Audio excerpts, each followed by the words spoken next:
Let's have a look at the Asshag's Armour quest video that was posted over at the Total War YouTube channel.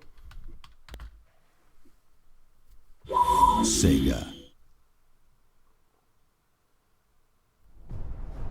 Hello all and welcome to the quest battle Asshag's Armour. As mentioned in Rally Point 30, I'm joined by Darren McNally. Hello. Who has played this battle previously, and we're going to be talking through it so we can properly illustrate everything that's happening in the game. So we're going to let you guys listen to the general speech, we're going to be quiet, and then we'll join you in the deployment phase. Those stupid flouncy humans. Voice acting, good. The actual words he's saying, let's just break it down here. Orc speech is a very basic language. Those stupid flouncy humies, all good, think they can trounce, stomp rather than trounce all over our sacred ground. Special place. You don't say sacred ground, you say special place. That burial mound. Now, burial mound is not a word that would be used by an orc ever. They would say something like, the place where we bury the boys that don't smell good. Property is morks. I mean, they would just say is morks, not morks property. So, a bit too wordy to be an orc. I mean, Asshag the Slaughterer is a special orc. He is a psychotic orc, which isn't, I mean, saying much, but... The general speech could use a bit of work there to be sufficiently orky. However, I am nitpicking at this point. There's the general speech there, and to be completely honest, whether the general speeches are any good or not, that's not a make or break. That's not a make or break for me, at least. Think they can trance all over our sacred ground. That burial mound is Mork's property, not some fishy smelling lake eggs. I don't know if you can hear this, but there's a distinct whispering, and that's the crown that Asshag is wearing. I assume that's giving him all sorts of good ideas. Roman, stop whispering at me. I know. Come on, lads. We're gonna stab these gits and send them running back to their pretty towers. I've had my visions from Mork himself. He reckons we do this, it's gonna sort my armour out real good, when I won't have to knock you all about. What's that? Yes, we'll go south afterwards. Let's go kill some knights. So we're in the deployment phase. Darren, talk us. Okay, before Darren talks us through it, I just want to take a look at the stats of Asshag here. Very high weapon damage or weapon strength, seems to be armor piercing, 80 charge bonus, and Asshag, as a hero unit, seems to have basically the health of an entire unit. So, one of the things that I've been very curious about is how they decided to, if they decided to try to port over the stats from the tabletop game, or if they decided to just sort of take inspiration from that and then make the stats fit the Warhammer, fit the Total War universe better. And from the stats that we can see on the screen here, there are of course going to be many hidden mechanics, but judging by these stats, it seems like they have sort of done their own thing, because this amount of health together with these weapon values and such, they don't correspond to the Warhammer stats, and that's something that I was quite curious about, because the amount of the thing with heroes in Warhammer is that a hero will very rarely be able to single-handedly take on a unit, even a unit of goblins. He might be able to do it, but when the goblins are in several ranks, they are many men per unit, they have a banner, so on and so forth, chances are that hero unit isn't going to be able to kill enough goblins to break them, and he risks losing said combat. Whether that's going to be the case in this game, don't know, but it would certainly be a nice mechanic if the heroes weren't like if the heroes were more support characters, where you put them in a unit or near a unit, and together with that unit they become quite powerful, but singled out on their own they die really quickly, as any single character should in a war game of this scale. Through what you did. Alright, so this is not the first time I had played it. I decided to play a little bit more defensive this time around. Did you say defensive when you're playing as the orcs? Oh, that's no good. The Goblin Archers, 120 goblins per unit, 5,000 health, so they are decidedly lower than the orcs in health. 110 range, 19 missile damage, a bit on the low side it seems. They are goblins. However, I'm quite curious to see the range of the Orc Arab boys, because the goblins don't really have that short of a range in the tabletop game, and their arrow damage isn't inferior to that of the Orc boys. Which worked really well. I put down my Goblin Archers toward the back on this little hill, and decided to flank them with the slightly heavier Orc Arab boys. So if you're going to be portraying there are going to be few factions in Total War Warhammer. One of the strengths of the Warhammer universe is that each army is very, very distinct. The orcs having animosity and being very aggressive. Now, if you can camp it out with the orcs without having any penalties, I think the orcs should have a mechanic where if you move towards the enemy and you're aggressive, you increase your war power. Whereas if you move away from the enemy and you don't camp, you risk animosity and you risk units either not doing exactly what you tell them to, or their morale getting decreased. Because obviously, if you're in an orc army and the general just tells you to stay put when you want to go and fight, that's not going to go over very well at all. Which you'll see in a second on the left. So these guys, they're not very heavily armoured, they are just archers. And playing defensive means that you deny the enemy. Okay, yeah, the Orc Arab boys, range 135, so they have longer range than the goblins, more missile damage, more health, but a smaller unit size, so it sort of evens out. Now, it will be very interesting to test which unit is the most effective killer of the Orc Arab boys or the goblins, because the goblins do have 120 goblins per unit. And 120, 19 missile damage. Accuracy is going to be play a part here, as well as armor penetration, range. Ammunition seems to be about the same. However, the Orc Arab boys are decent melee combatants because they are orcs. They are big and strong. I didn't see any difference in speed between the goblins and the orcs. To the ability to be in range with their artillery, so it plays off really well. We're against 3 Bretonnian armies here, 1 main one and 2 Bretonnian expeditions that come in from the sides with some cavalry. So here's the Orc Arab boys. They're decent melee combatants, which means that basically if they get flanked, they can kind of hold their own. They don't just break immediately. I would say, generally speaking, for a greenskin army, is that goblins are faster but weaker, and the orcs are tougher but slower. Yeah, it definitely seems to be that way. It definitely does not seem to be that way. The speed, if these stats are accurate, the speed is exactly the same. If there aren't any terrain movement modifiers here, then there doesn't seem to be any difference in speed between the orc units and the goblin units. And why would there be? I mean, the orcs, the goblins are tiny little things with tiny little feet, whereas the orcs are big, brutish things. So here we got the Orc boys. It's just kind of my solid core of... Smelly. Yeah, pretty stinky, alright. They're kind of my solid front line of infantry. Not amazing infantry, but pretty good. Then they can hold their own. They've got 120 in a unit, so a little bit more than most infantry units. So they're definitely able to hold that. And I've just activated guard mode, which is an old favorite for a lot of Total War fans.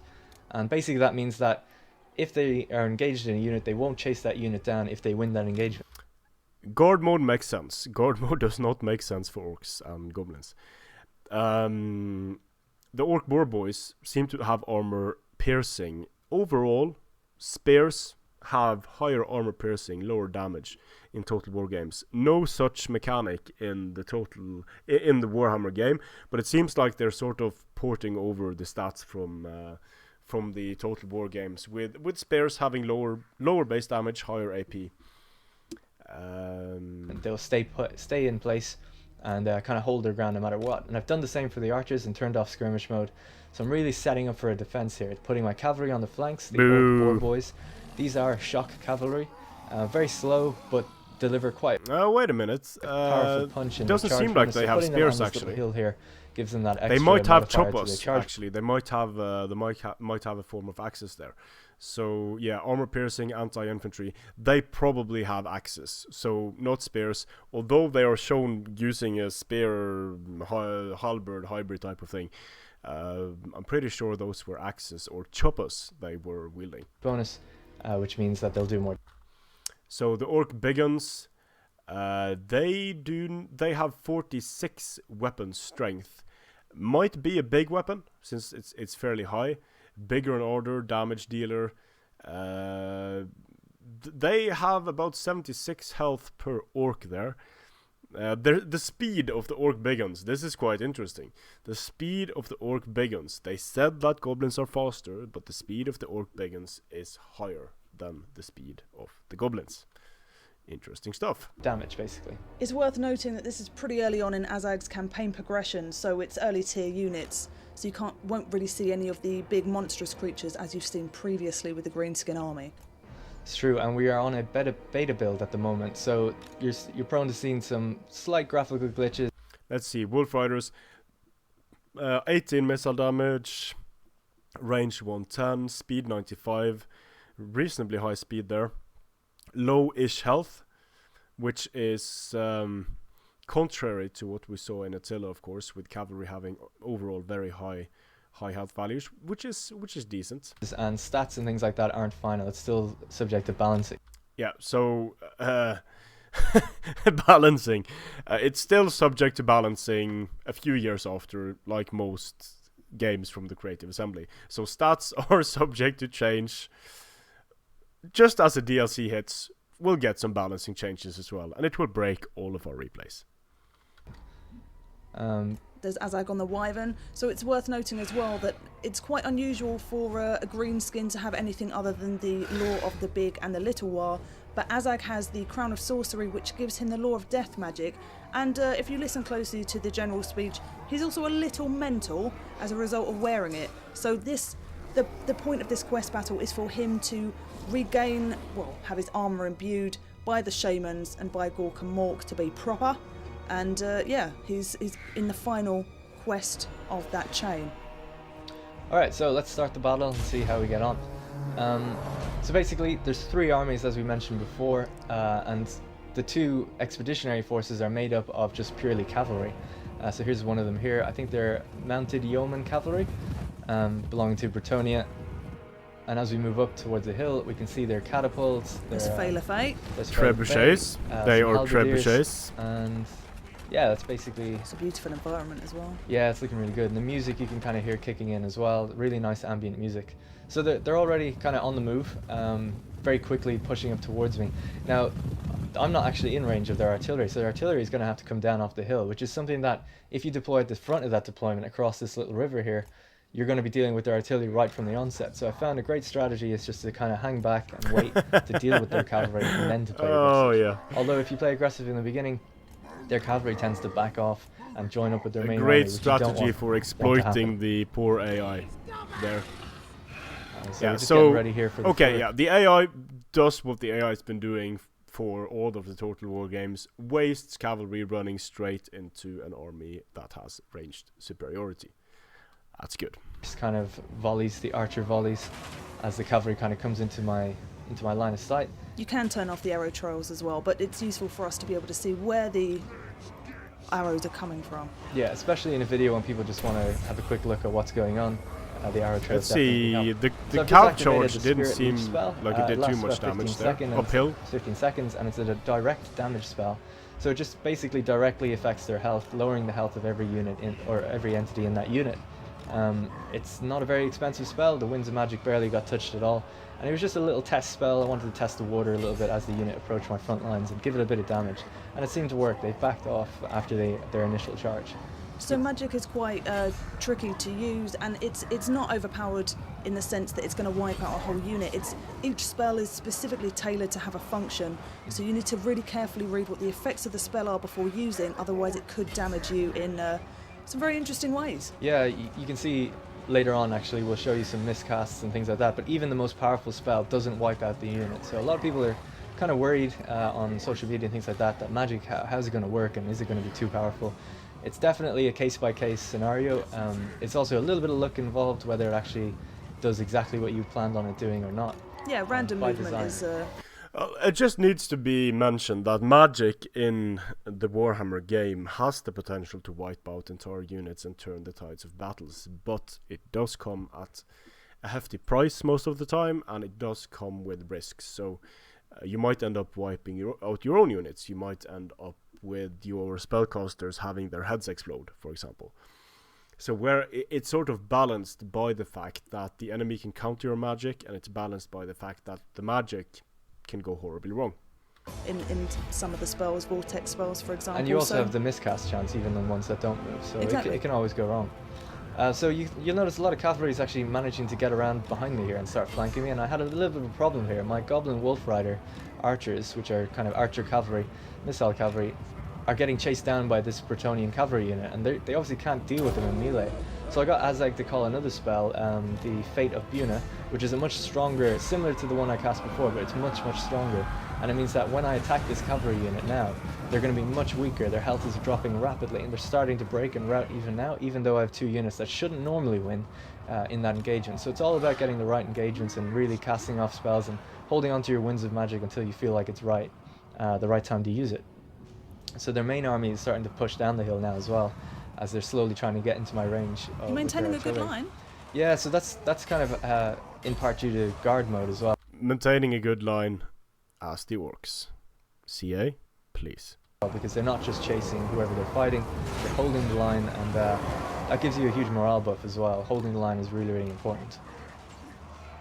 Asshag's just hanging back on the wyvern. Yeah, that's exactly the way I use him. Really, is just support, because he has so much magical spells. You just leave him in the center and to go wherever he can to help. And being on a flying unit, he's extremely mobile. He can literally just fly over the battle and go where he needs to, which we'll show an example of later. So this unit as well, this is another example of using magic again. I use the aspect of the Dread Knight to buff the morale of this unit. It's starting to rout and break, but once I bring it kind of behind the lines and buff its leadership, it comes back and it gets into my control again. It's taken a lot of damage though, but we can definitely use it later on in some aspects.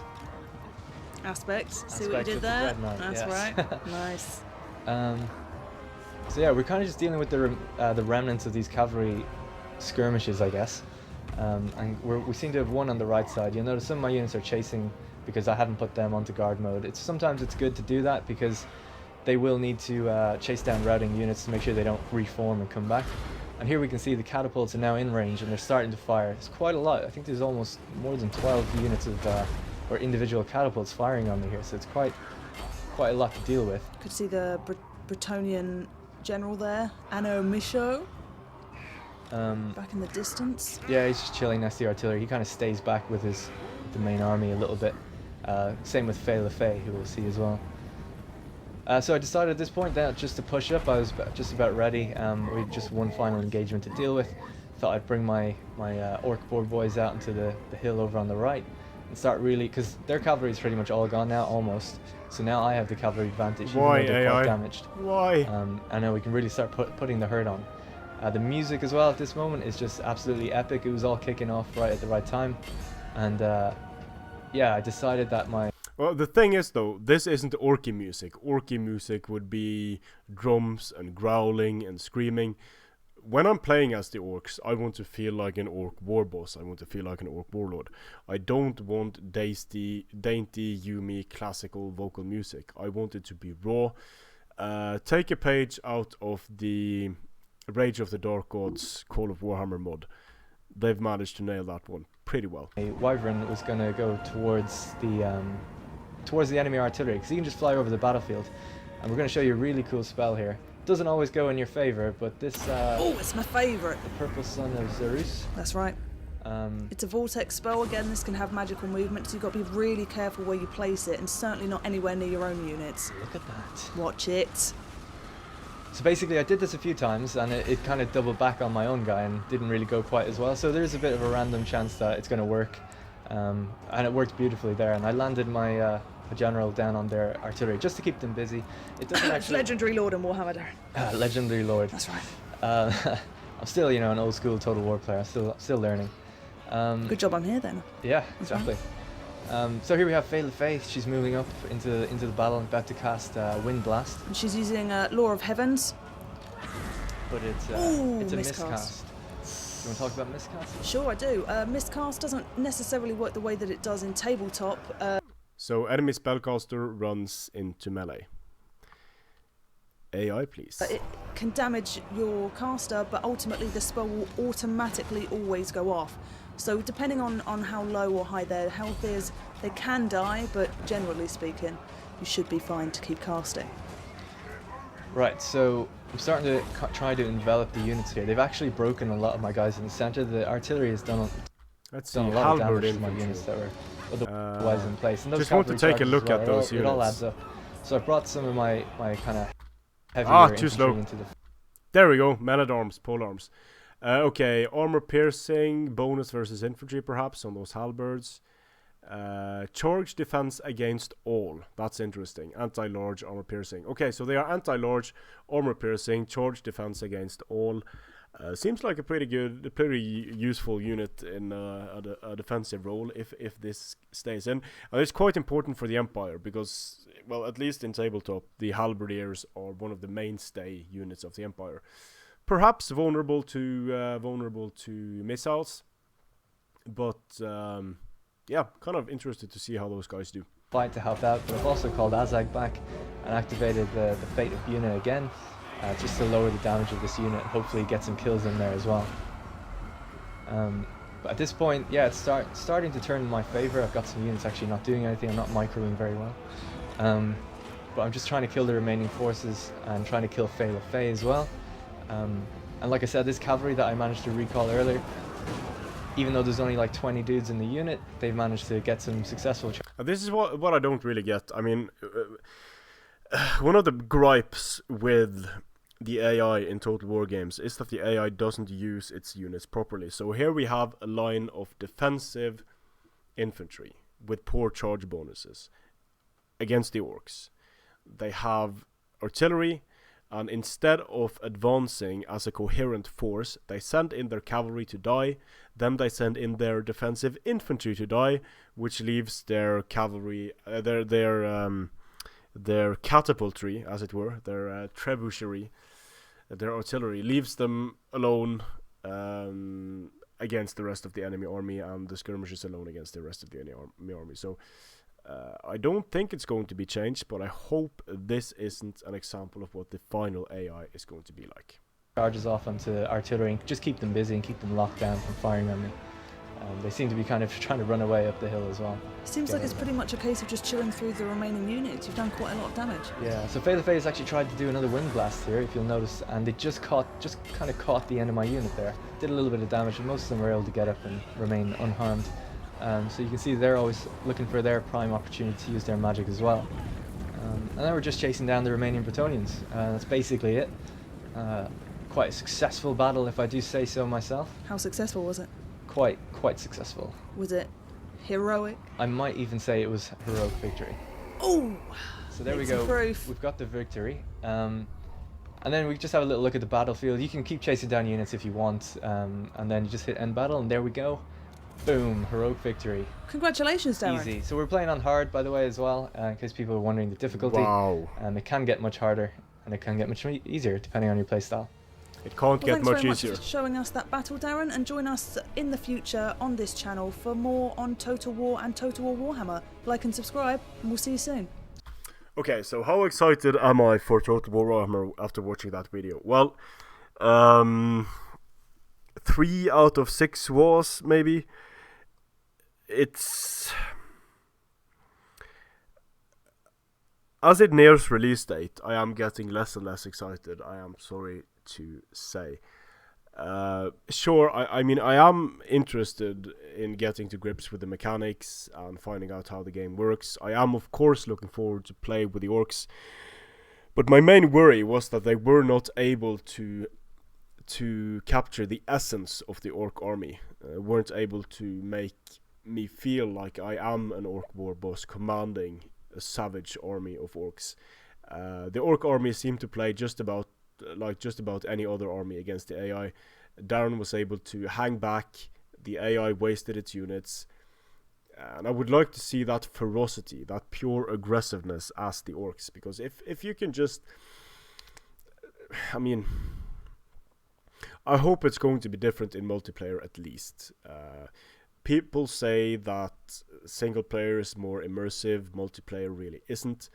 The thing about multiplayer is that when you're playing against a human opponent, the human opponent is usually going to have brought the best that their respective army can bring, thus bringing out the character or lack thereof of their army, and you are going to do the same thing.